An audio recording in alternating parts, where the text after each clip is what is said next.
Hello बच्चों, कैसे हैं आप। मैं हूं रहमान सर और हमारे इस एमपी पॉइंट्स चैनल पर आपका बहुत बहुत स्वागत है। जैसा कि हम लोग जानते हैं कि हम लोग क्लास 10 मैथ कर रहे हैं, यानी कक्षा 10 की गणित को कर रहे हैं। जो एक्सरसाइज 1.1 का हम लोग सवाल नंबर पहला पिछले के वीडियो में कर चुका हूं। मैं उसका आपको इसमें लिंक दे दूंगा। अगर आपने वो वीडियो नहीं देखा है तो आप पहले जाकर के उस वीडियो को देखें। आज इस वीडियो में हम लोग प्रश्न संख्या 2 और 3 करेंगे एक्सरसाइज 1.1 की। तो ठीक है, अब हम बात करते हैं इसमें पहले प्रश्न संख्या 2 की। ये बेटा सवाल एनसीईआरटी से लिया गया है। एनसीईआरटी वाले ही सवालों को मैं करा रहा हूँ। तो सवाल नंबर 2 कह रहा है कि दर्शाइए कि कोई भी धनात्मक विषम पूर्णांक, दर्शाइए कि कोई भी धनात्मक विषम पूर्णांक 6q+1 या 6q+3 या 6q+5 के रूप का होता है, जहां q कोई पूर्णांक है। अब देखिए, ये हमसे ये बात कह रहा है कि तुम्हें जो हमने यहाँ पर एक दूसरे कलर से यहाँ पर किया है धनात्मक विषम पूर्णांक। आपको ध्यान रखना है, यहाँ पर धनात्मक विषम पूर्णांक लेना है, ठीक है। तो हम इसको लगाने से पहले इसमें कुछ मानना पड़ेगा। तो देखिए, यहाँ से मैं सवाल को लगाना स्टार्ट कर रहा हूं। आप बहुत ध्यान से देखिएगा। माना, इसमें मान लेंगे माना, ठीक है,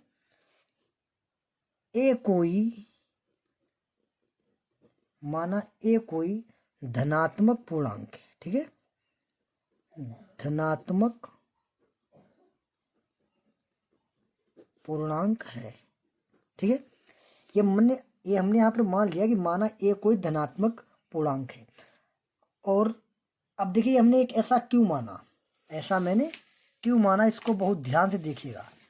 जैसे कि हम लोगों ने जो यूक्लिड विभाजन जो परिमेय है उसको मैंने पढ़ा है, ठीक है। उसमें क्या हुआ करता था, उसमें सूत्र हुआ करता था ए बराबर होता था बेटा बी क्यू और प्लस का आर। इतनी बात क्लियर है, ये हमारा सूत्र हुआ करता था।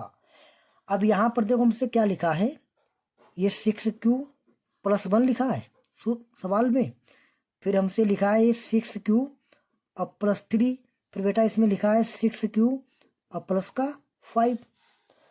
तो हमने यहाँ पर ये मान लिया कि माना ये कोई धनात्मक पूर्णांक है, ठीक।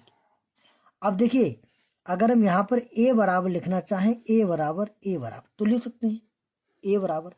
तो ये 6 जो यहाँ पर है वो किसका काम कर रहे हैं, ध्यान दीजिएगा। ये 6 जो है वो बेटा बी का काम कर रहा है, ध्यान दीजिएगा। ये 6 जो है किसका काम कर रहा है, बी का, क्योंकि यहाँ पर बी क्यू होता है, यानी ये बी है। ये हमारा ये बी क्यू लिखा होता है, तो क्यू से पहले वैल्यू किसकी होगी बेटा, बी की।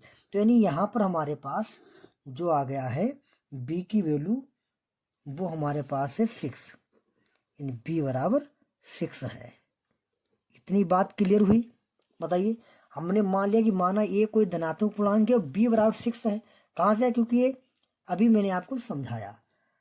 अब एक बात आप समझिएगा, जैसे कि जो आपके पास सूत्र हुआ करता था, जो ए बराबर बी क्यू और प्लस का आर, समझ रहे। अब यहाँ पर जो आर की जो वैल्यू हुआ करती थी वो हमेशा ही क्या हुआ करती थी बेटा, वो हमेशा ही 0 के या तो बराबर हुआ करती थी या फिर वह 0 से बड़ी हुआ करती थी आर की वैल्यू। लेकिन ध्यान रहे, जो आर की वैल्यू जो है वो बी से छोटी रहा करती थी। इतनी बात आई समझ में। ये मैंने आपको बताया था फर्स्ट वीडियो में, ठीक है, यानी इससे पहले वीडियो में। यानी आर की जो वैल्यू यहाँ पर है वो 0 के या तो बराबर रहेगी या फिर 0 से बड़ी रहेगी, लेकिन बी से छोटी रहेगी। इतनी बात क्लियर है। तो हमें एक बात यहाँ पर ये देखने को मिली है कि हमारे पास क्या है, 6q+1, 6q+3, 6q+5। तो यानी यहाँ पर जो हमारे पास आर की वैल्यू है वो हमारे पास क्या है, देखो आर की वैल्यू बी से छोटी होनी चाहिए। अब बी का मान है 6, तो आर की वैल्यू हो सकती है 0, 1 हो सकती है, 2 हो सकती है, 3 हो सकती है, 4 हो सकती है, 5 हो सकती है, लेकिन 6 नहीं होगी, केवल 5 तक होगी। क्यों होगी बेटा, क्योंकि आर की वैल्यू जो होती है वो 0 के बराबर होती है या फिर 0 से बड़ी होती है, लेकिन बी से छोटी होती है। अब बी की वैल्यू हमारे पास है 6, तभी हमारे 6 से मान जो है वो छोटा रहेगा, यानी 5 तक रहेगा। इतनी बात क्लियर है। चलिए अब हम इसको क्या काम करेंगे, इसको हम समीकरण डाल देंगे हम लोग फर्स्ट। अब आर की वैल्यू और बी का मान उठा करके हम इसमें रखते रहेंगे और हमें ये हमारा ये क्वेश्चन हल होता रहेगा। तो देखिए पहले यहाँ पर रखेंगे, पहले यहाँ लिख देंगे कि आर बराबर, पहले 0 है ना, तो आर बराबर 0 लेने पर, ठीक है। तो ए बराबर लिखेंगे, ये बी की वैल्यू 6 है तो 6 हो जाएगा, और क्यू तो कोई मान है ही नहीं तो क्यू तो क्यू रहेगा, प्लस जहाँ पर आर है वहाँ पर आपने 0 लिया तो प्लस 0 लिखेंगे, यानी जो ए की वैल्यू आएगी वो हमारे पास 6 क्यू आ जाएगी। इतनी बात क्लियर है, ठीक है। ए की वैल्यू आएगी वो हमारे पास 6 क्यू हो जाएगी। चलिए अब हम यहाँ पर आर बराबर 1 ले रहे हैं, ठीक है। आर बराबर 1 लेने पर 1 ले लेंगे, तो 1 ले लो तो क्या आ जाएगा, ए तो ऐसे रहेगा बराबर, ये बी की जगह 6 लिखेंगे, क्यू तो भी हमारा ऐसे रहेगा, प्लस जहाँ पर आर है वहाँ पर हो जाएगा हमारा 1, और इसके आगे हल भी नहीं हो सकता है। अब हम क्या काम करेंगे, आर बराबर 2 ले लेंगे, ठीक है। आर बराबर 2 लेने पर, तो इसमें फर्स्ट में रख रहे हैं सबके मानिए, तो ए तो ऐसे रहेगा बराबर, बी की जगह 6 रहेगा क्योंकि बी का मान 6 है, और क्यू ऐसे रहेगा प्लस, जहाँ पर आर के लिए क्या आपने 2 लिए तो 2 हो जाएगा। इतनी बात क्लियर है। इसी प्रकार और मान देखें, इसी प्रकार हम और भी मान देखेंगे, तो और मान यहाँ पर देखेंगे, ध्यान समझिएगा। यानी अब ले लेंगे हम आर बराबर 2 ले लें तो 3 लेने पर, आर बराबर 3 लेने पर, तब भी हमारा ए तो ऐसे रहेगा बराबर, बी की जगह 6 रहेगा, ये क्यू ऐसे रहेगा, और जहाँ पर आर है वहाँ पर ये 3 हो जाएगा। अब ले लेंगे आर बराबर 4 लेने पर, आर बराबर 4 लेने पर, तो ए बराबर ये 6 हो जाएगा, क्यू हो जाएगा, यहाँ प्लस का 4 हो जाएगा। अब की बार ले लेंगे आर बराबर 5 लेने पर, तो ए बराबर ये 6 क्यू ऐसे हो जाएगा, प्लस का यहाँ पर हो जाएगा 5। इतनी बात बेटा क्लियर है। अब देखिएगा मैंने इसको सोल्व कर दिया, अब फिर से सवाल पर थोड़ा ध्यान देते हैं। ये कह रहे हैं कि दर्शाइए कि कोई भी धनात्मक विषम पूर्णांक, देखिए धनात्मक हो अब विषम हो। अब विषम का मतलब आप जानते होंगे, विषम का मतलब वो होता है जैसे 1 हो और उसके बाद में 3 हो, 5 हो, 7 हो, 9 हो, यानी जिन संख्याओं का जोड़ा ना बनता हो वो संख्या से हमारी विषम कहलाती हैं। तो ये कह रहा है धनात्मक विषम पूर्णांक, यानी जो विषम पूर्णांक जो होगा, यानी जो विषम पूर्णांक होगा वो हमारा 6q + 1 का, या फिर 6q + 3 का, या फिर 6q + 5 के रूप का होता है। तो यहाँ पर ध्यान दीजिएगा, यानी जब हमने पहला मान रखा, आर का मान 0 रखा, तो हमें a बराबर 6q मिला। अब देखिए जब हमें a बराबर, जो हमें a बराबर ये 6q मिला, अब यहाँ पर हम q का मान कुछ भी ले लें, अगर हमने मान लिया 1 ले लिया, तो a बराबर 6 × 1 बराबर a बराबर 6 ही रहेगा, यानी ये कैसा बनेगा, सम संख्या बनेगा। या मान लो आप 3 ले लेते, आप मान लो फिर से 3 ले रहे हैं, ठीक है, फिर से 3, तो यानी a बराबर ये 6 और जहाँ पर q है वहाँ पर 3 रख देंगे, तो a बराबर हमारा बन जाएगा यहाँ पर ये 6 × 18। तो इससे एक बात ये सिद्ध होती है कि जहाँ पर ये a बराबर 6q है, यहाँ पर हम q का मान चाहे सम ले लें चाहे विषम ले लें है, या फिर 2 ले लें या 4 कुछ भी ले लें, तो उसका मान हमेशा आएगा एक सम संख्या ही प्राप्त होगा। इतनी बात क्लियर हुई, वह हमारा सम संख्या ही प्राप्त होगा, विषम संख्या प्राप्त नहीं हो सकता है। अब इसके बाद चलिए एक दूसरे पर चेक कर दे रहे, दूसरे पर हम चेक कर रहे हैं, इस दूसरे वाले पर जो हमारा है a बराबर, इस पर चेक करें, ठीक है। a बराबर 6q + 1 है, तो a बराबर 6 गुणे, हमने मान लिया यहाँ पर 2 ले रहे हैं, ठीक, 2 ले लो या कोई भी नंबर ले लो, तो a बराबर ये 2 हो जाएगा, प्लस का 1 हो जाएगा, यानी a बराबर हो जाएगा 6 दूनी 12 प्लस का 1, तो बराबर हो जाएगा 13, जो कि संख्या कैसी प्राप्त हुई, हमें विषम संख्या प्राप्त हुई। कैसी बेटा प्राप्त हुई, विषम संख्या प्राप्त हुई। या जरूरी नहीं आप 2 लें, चाहे आप यहाँ पर आप ले सकते हैं, चाहे आप यहाँ पर मान चलेगा आप 3 ले लें तब भी आएगा। देखो कितना आएगा, देखो जब यहाँ पर 3 ले लेंगे तो 6 गुणे यहाँ पर 3 हो जाएगा, प्लस का 1 हो जाएगा। अब ये क्या बन जाएगा, 6 18 और 1 प्लस, तो 18 1 19। फिर भी आपको नंबर कैसा प्राप्त होगा, विषम ही प्राप्त होगा। इतनी बात क्लियर है। तो इसलिए जो हमारे विषम नंबर हैं वो हमारे, देखो ये तो विषम नंबर होगा नहीं, ये वाला हमारा विषम नंबर होगा जिसको हम डाल देंगे समीकरण सेकेंड। उसके बाद देखो ये वाला हमारा विषम नहीं, क्योंकि हमारा सम बन जाएगा। क्यों, क्योंकि आप कुछ ही मान लेंगे उसमें 2 जुड़ेगा तो उसका मान सम आ जाएगा। एक हमारा ये वाला प्राप्त होगा हमें विषम, ठीक है, एक ये वाला हमें प्राप्त होगा विषम। इतनी बात आपको समझ में आ चुकी होगी। क्योंकि विषम क्यों प्राप्त हो रहा, आप क्यू की जगह पर कोई भी नंबर लिखो और उसकी 6 से गुणा करो, फिर बाद में आप 5 को जोड़ेंगे तो वो नंबर अवश्य ही विषम हो जाएगा। जैसे कि एक बार फिर से देख लो, जैसे यहाँ पर फिर से बता दे रहे, यानी a बराबर आपका 6q और प्लस का 5 है। अब आप मर्जी से कोई भी नंबर ले लो, चलो हमने मान लिया 5 ले लो, तो यहाँ 6 लिखेंगे और गुणे में 5 प्लस का आप लिखेंगे 5, तो क्या बन जाएगा, a बराबर 6 पंचे 30 और प्लस का 5 जुड़ेगा तो हो जाएगा 35। जो नंबर कैसा प्राप्त हुआ बताइए, ये नंबर प्राप्त हुआ विषम। तो इस प्रकार जितने भी हमने समीकरण लिखे हैं, यानी सेकेंड थर्ड और ये फोर्थ होगा बेटा, सेकेंड थर्ड फोर्थ, तो इसमें क्या होगा हमारा, ये सब विषम ही प्राप्त होगा। और ये विषम ही हमें प्राप्त करने के लिए कह रहा था, यानी 6q + 1 वाला ये भी विषम प्राप्त हुआ, ठीक है, और 6q + 3 वाला ये भी हमें विषम प्राप्त हुआ, और 6q + 5 वाला ये भी हमें विषम ही प्राप्त हुआ। इसलिए हम इसमें कह सकते हैं कि हमारा विषम ही है। अब बस इसी प्रकार का आपका ये आंसर कंप्लीट हो गया है। आपको इसमें और कुछ ज़्यादा करने की ज़रूरत नहीं है। आप लिखना चाहें तो वहाँ पर लिख सकते हैं कि विषम संख्या, यानी इसके पास में आप ले सकते हैं कि ये विषम हमें प्राप्त हुआ, ठीक है, और इसके पास लिख सकते हैं कि ये हमें विषम प्राप्त हुआ और ये भी हमें विषम ही प्राप्त हुआ। आप इस प्रकार ये ले सकते हैं और आपका ये क्वेश्चन कंप्लीट हो चुका है। तो ठीक है, बढ़ते हैं अब अगले क्वेश्चन की तरफ, क्वेश्चन नंबर 3 की। तो ठीक है, अब हम बात करते हैं इसके क्वेश्चन नंबर 3 की।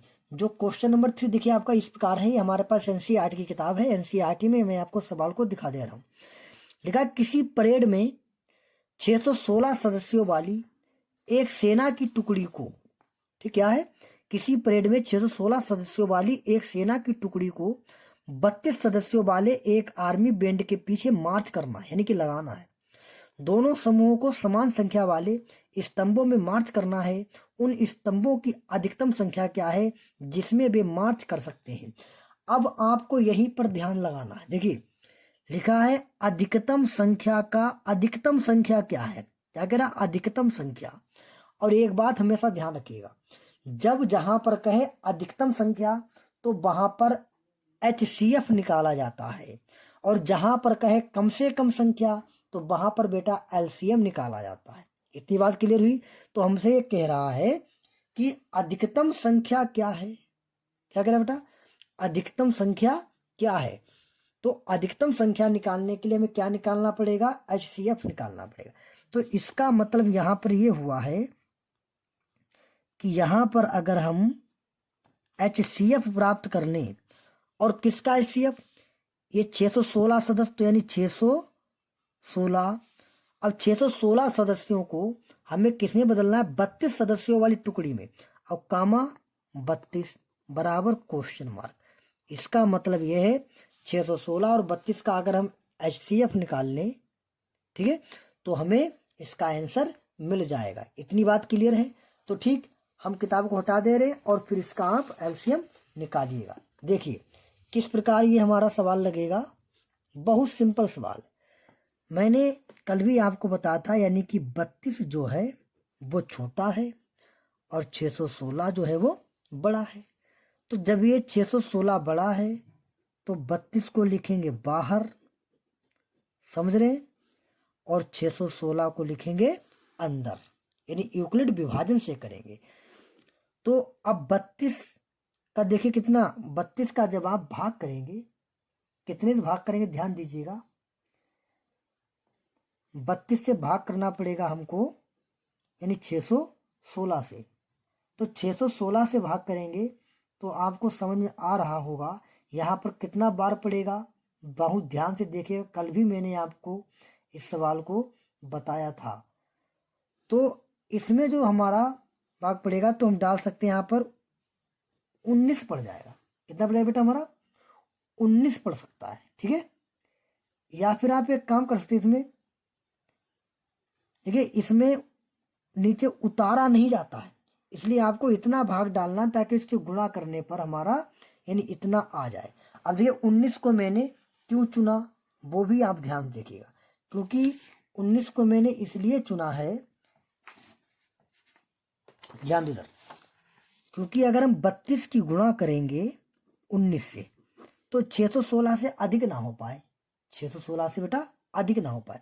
तो गुणा करिए 19 दूना 38 के 8, हाथ से लगे 3, 19 19 38 29 57 और 57 3 60 यानी 608 हो जाएगा।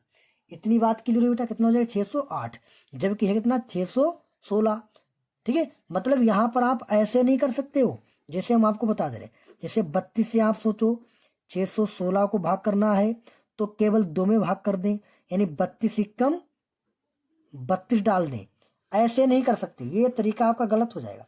यानी केवल 61 में भाग नहीं करना, आपको 616 में ही भाग करना है। इतनी बात हमारी आ रही समझ में? केवल 61 में भाग करोगे फिर सोचो कि यहाँ पर जितना बचा है फिर 6 नीचे उतार लें, तो ये तरीका आपका गलत हो जाएगा। इसलिए आपको पूरे 616 को काटना है। इतनी बात क्लियर हुई? तो ठीक, हमने 19 डाला और 19 डालने पर मैंने आपको गुणा दिखाई, कितनी गुणाई थी? 608 आ गई थी। अब ये हमारा, अब देखिए 6 से 8 तो कटेंगे नहीं, तो मतलब घटेंगे नहीं, तो यहाँ लोग दाहे दाहे मिले 10 10 6 16, 16 से 8 जाएगा तो यहाँ पर 8 बचेगा। अब यहाँ बचा 0 0 से गया 0, 6 से गया, कुछ नहीं बचेगा। अब इस प्रकार हमारी एक स्टेप जो है कंप्लीट हो गई है। तो हम यहाँ पर लिख भी सकते हैं, कौन सी परिमेय लगती है यहाँ पर बेटा? ये यूक्लिड विभाजन प्रमेय से। क्या है यूक्लिड विभाजन प्रमेय से? यानी आपने स्टेप फर्स्ट में क्या किया, मैंने आपको बताया था जिससे भाग कहते हैं, 616 को बाहर लिखो बराबर कितने से भाग किया? 32 से, क्या 32 लिख देंगे, गुणेंगे, ठीक है। यानी 616 बराबर 32 गुणे में कितना? 19 बार पड़ा तो 19 डाल देंगे, प्लस का शेष प्लस 8 बचा, प्लस का शेष प्लस 8। इतनी बात क्लियर है? ये किससे लिखते हैं? ये इस वाले सूत्र से लिखा करते हैं, ध्यान दीजिएगा, जो हमने बताया था ए बराबर बी क्यू प्लस का आर, पता नहीं बताया था? तो ए ये संख्या हो जाती है जिसमें भाग करते हैं, बी हमारा होता है, आप समझ रहे होंगे इस बात को, ठीक है। अब आपको पता है कि 8 को यहीं लिखेंगे और 32 को लिख देंगे अंदर। अब 8 का इतनी बार पहाड़ा पड़ता है कि 32 से अधिक ना हो, तो 8 को 8 8 8 24, 8 चौकू 32, यानी 4 बार पढ़ने से ये पूरा पूरा कट जा रहा है। तो ये काम हो गया अब आपका स्टेप सेकेंड का, ये काम हो गया आपका स्टेप सेकेंड का। कितना? 32 को आपने भाग किया तो कितना आया? 8 से कितने बार पड़े? 4, कितना शेष फल बचा? 0, तो 0 लिख देंगे।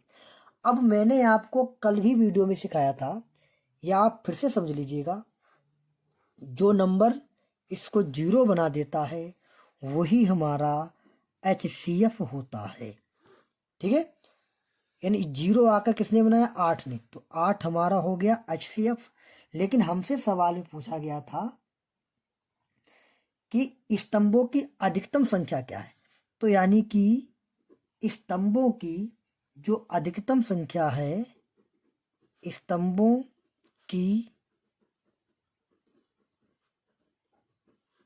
अधिकतम संख्या बराबर कितनी रहेगी? 8। ये हो जाएगा हमारा आंसर। इतना क्लियर है? क्योंकि हमने आपसे पहले कह दिया इसका हम एलसीएम निकालेंगे और जो इसका एलसीएम आ जाएगा वही आपका आंसर हो जाएगा। तो ठीक बेटा, मैं उम्मीद कर रहा हूँ कि आपको ये क्वेश्चन समझ में आया होगा। तो ठीक है, मिलते हैं अगले वीडियो में क्वेश्चन नंबर 4 और 5 के साथ। तब तक के लिए जय हिंद, जय भारत।